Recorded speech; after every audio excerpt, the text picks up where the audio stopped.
तो hello students, कैसे हैं आप सब। आज हम पढ़ेंगे ह्यूमन आई के बारे में। ह्यूमन आई क्या है? ह्यूमन आई जो है हमारा दो 5 सेंस ऑर्गन में से दो इम्पोर्टेंट ऑर्गन है जो कि हमें देखने में जरूरी है। मतलब हम कुछ चीज़ों को देखेंगे तो कैसे दिखेंगे? हमारे आई के माध्यम से ही देखेंगे। तो आज हम पढ़ेंगे उसी आई के बारे में, ह्यूमन आई के बारे में।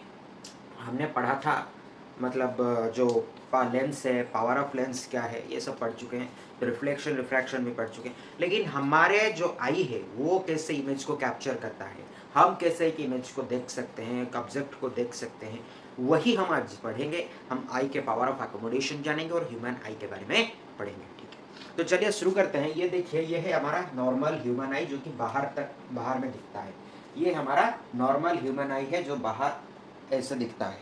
ठीक है, लेकिन ये अगर हम एक ह्यूमन आई को निकाल दें हमारे बॉडी से, तो आपने स्कॉल में भी देखा होगा एक हॉलो स्फेरिकल दो स्फीयर हॉलो स्फीयर होता है स्कॉल में। वो ह्यूमन आई के मतलब ह्यूमन आई के लिए ही होता है। तो ह्यूमन आई का जो शेप है वो ऐसा स्फेरिकल होता है, थोड़ा सा बल्जिंग आउट होता है फ्रंट साइड पे, लेकिन पूरा जो ह्यूमन आई है वो स्फेरिकल आई होता है।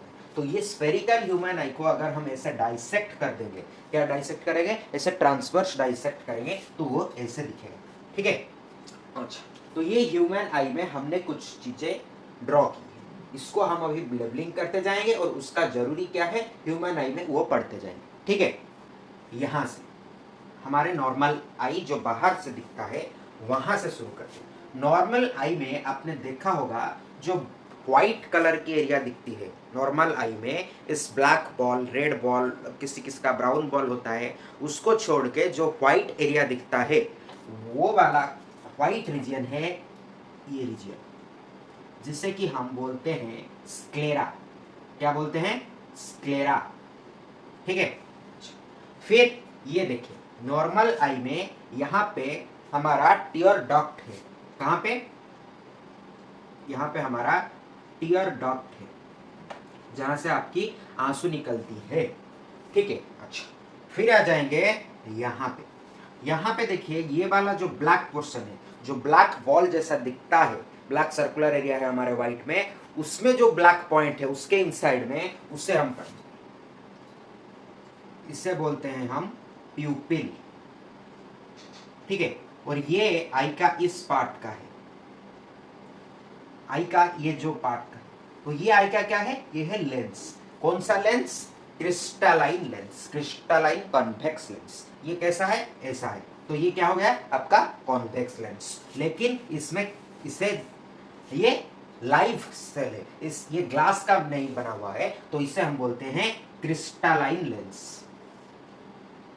क्रिस्टलाइन लेंस का जो सेंटर है, क्रिस्टलाइन कॉन्वेक्स लेंस,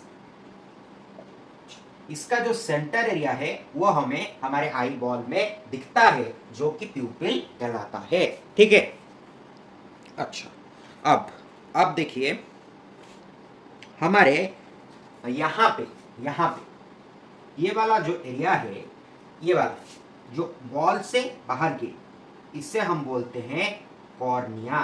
क्या बोलते हैं? कॉर्निया। ठीक है, अच्छा। उसे अभी हम मार्क करेंगे कहां पे? उसे अभी हम मार्क करेंगे यहां पे।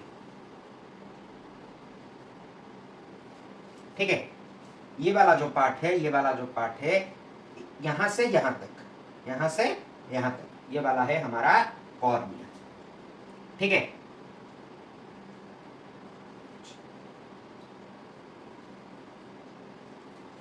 स्क्लेरा आ गया, कॉर्निया आ गया, प्यूपिल आ गया, टीयर डक्ट आ गया। इसी के साथ हमारा जो नॉर्मल आई से लेना देना है वो खत्म हो गया। अभी हम जाएंगे इस डाइसेक्शन पार्ट के ऊपर। ठीक है, डाइसेक्शन पार्ट पे आप देखिए हमारे यहाँ पे दो ब्लू कलर की चीज हमने मार्क की। ये क्या है?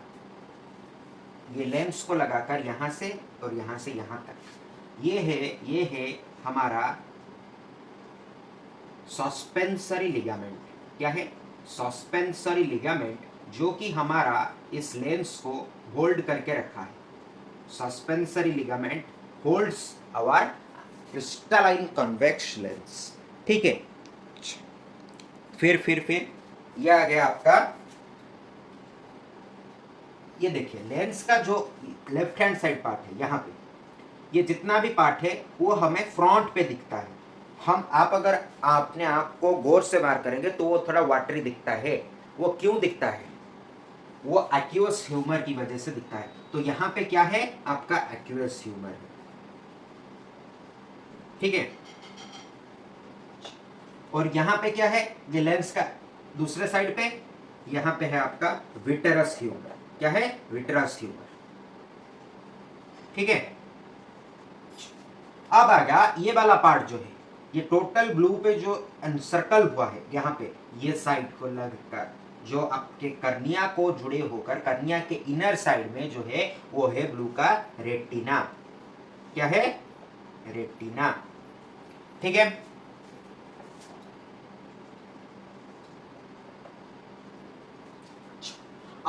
अब ये क्या है? यहाँ पे देखिए ब्लू और ग्रीन कलर की नर्व्स है।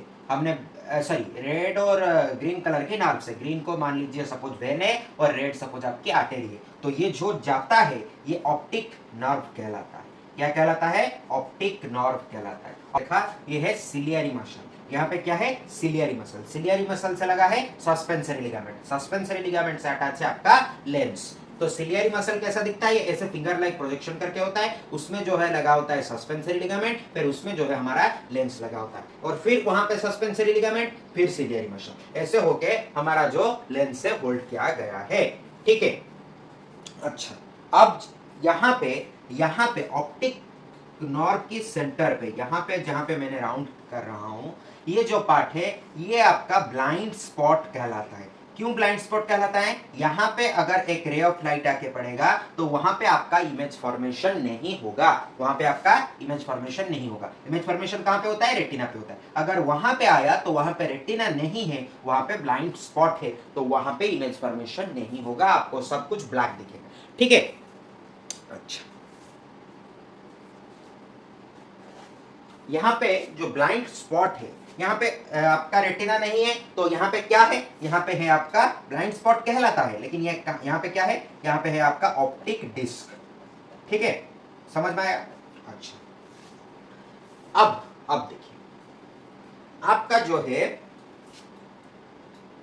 हमने आई के बारे में जो भी चीजें आई से जुड़े हैं वो सब पढ़ ली, ठीक है।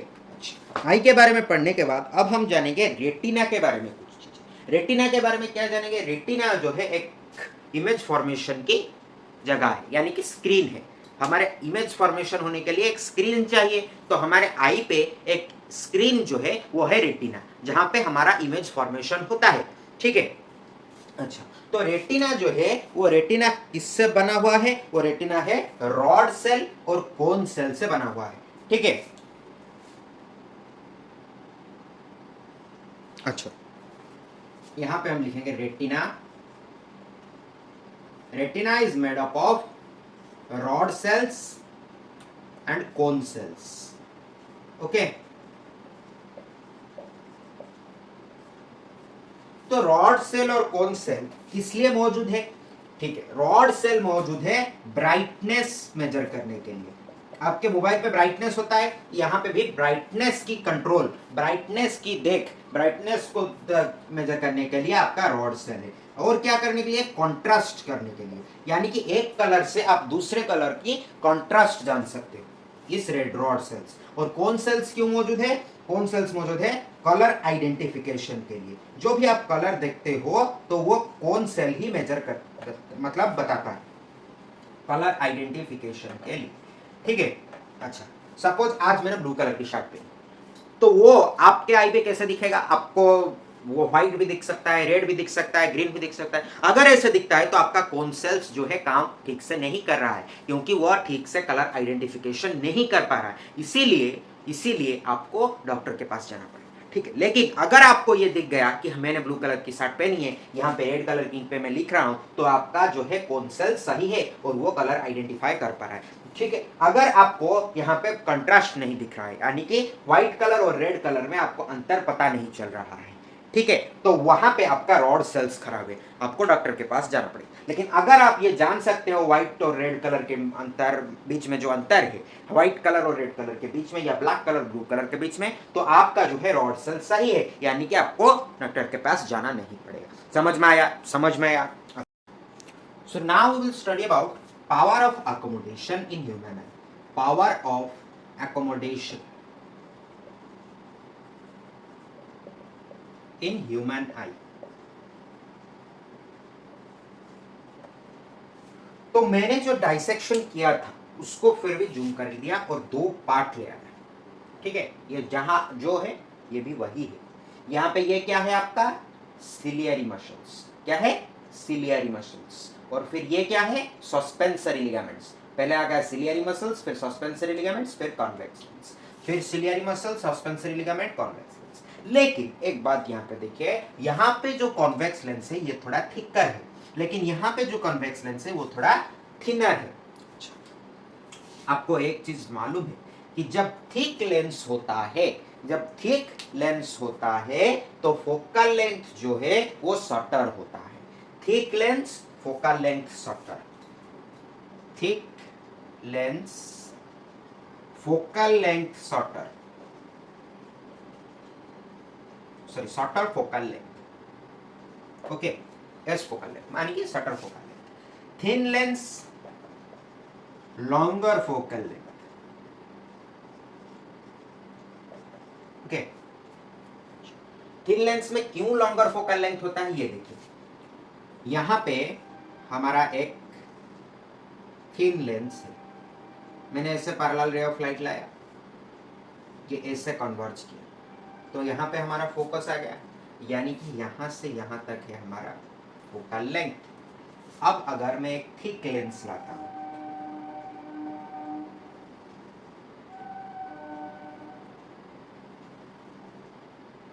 थिक लेंस में हमारा यहाँ पे पैरेलल रे ऑफ लाइट है, यहाँ पे कन्वर्ज किया, पैरेलल रे ऑफ लाइट आया, यहाँ पे कन्वर्ज किया, तो फोकल लेंथ जो है यहाँ से यहाँ तक आया।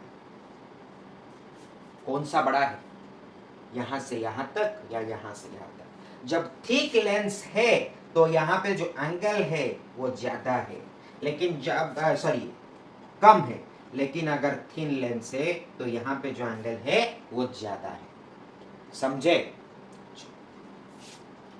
तो ये जब ज्यादा हुआ, thin lens angle greater, focal length greater, thick lens angle shorter, focal length shorter. तो थिक लेंस में फोकल लेंथ शॉर्टर आता है और थिन लेंस में फोकल लेंथ जो है ज्यादा आता है।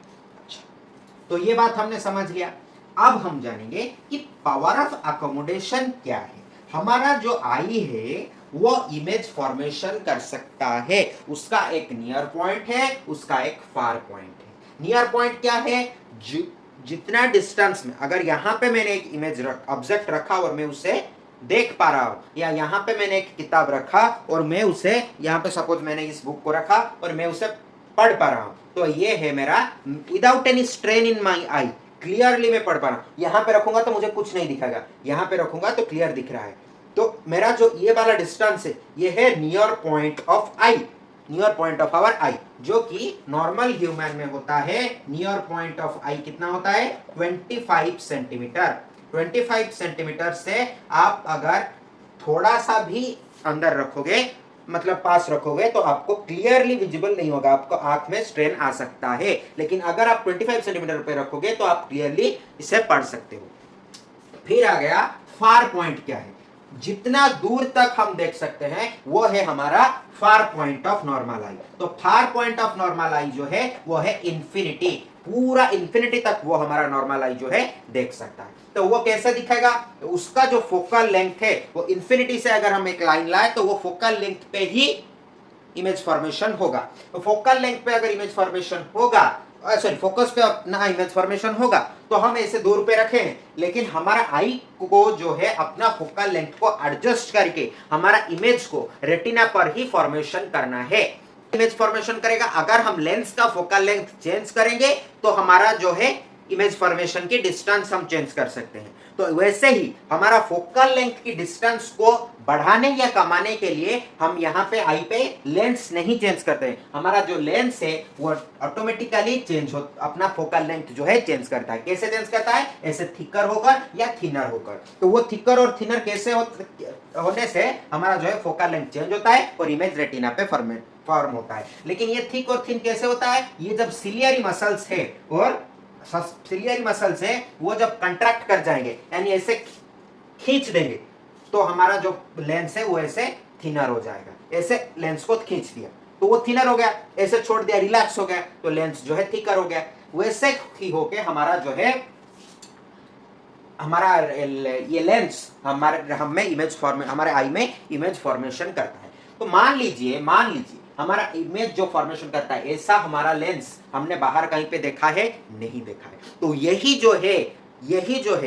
यही है हमारा पावर ऑफ अकोमोडेशन ऑफ आई, यानी कि इमेज फॉर्मेशन एक ही लेंस में फोकल लेंथ चेंज करके हमारा आई जो करता है उसे ही हम पावर ऑफ अकोमोडेशन बोलते हैं। तो पावर ऑफ अकोमोडेशन की डेफिनेशन क्या होगी अब हम लिखेंगे, लेकिन फिर से देखिए, thin lens long focal length, thick lens short focal length. ठीक है, तो पावर ऑफ अकोमोडेशन की अभी हम डेफिनेशन लिखेंगे।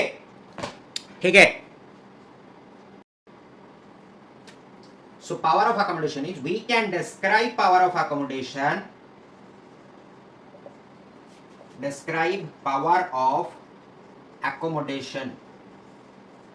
as it is the ability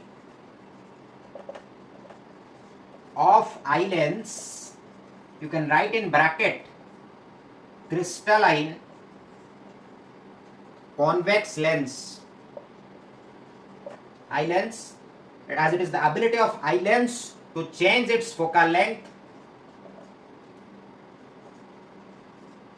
by contracting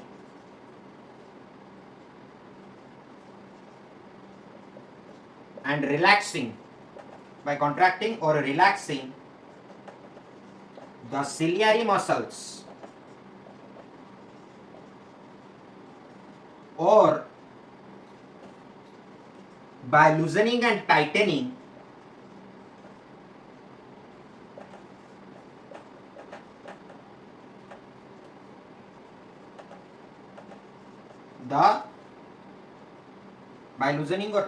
the suspensory ligaments. Okay, this is the definition of power of accommodation. इसको रट्टा मारने की जरूरत नहीं है, बस याद रखिए क्या है। We can describe power of accommodation as it is the ability of eye lens. I lens की एबिलिटी को हम डिस्क्राइब करेंगे पावर ऑफ अकोमोडेशन की तरह। क्या है आई लेंस की ability? To change its focal length by contracting or relaxing the ciliary muscle or by loosening or tightening the suspensory ligament. यहाँ पे आपकी जो की पॉइंट्स है, ability of eye lens to change its focal length by contracting or relaxing ciliary muscles, loosening or tightening suspensory ligaments. यहाँ पे S मैंने छोड़ दिया, ठीक है। ये की वर्ड्स है, ability of eye lens, change its focal length, contracting, relaxing ciliary muscles, loosening or tightening the suspensory ligament. यहाँ पे एंड होगा, ठीक है। तो यही था पावर ऑफ अकोमोडेशन, ठीक है। अगले क्लास में हम पढ़ेंगे हमारा जो हाइपरमेट्रोपिया, मायोपिया, प्रेस बायोपिया, जो हमें स्पेक्स लगाते हैं, हम बुढ़ापे में लगाते हैं या छोटे बच्चे लगाते हैं, जैसे मैंने अभी लगाया है, तो स्पेक्स हम क्यों पहनते हैं उसके बारे में हम जानेंगे नेक्स्ट क्लास में। धन्यवाद।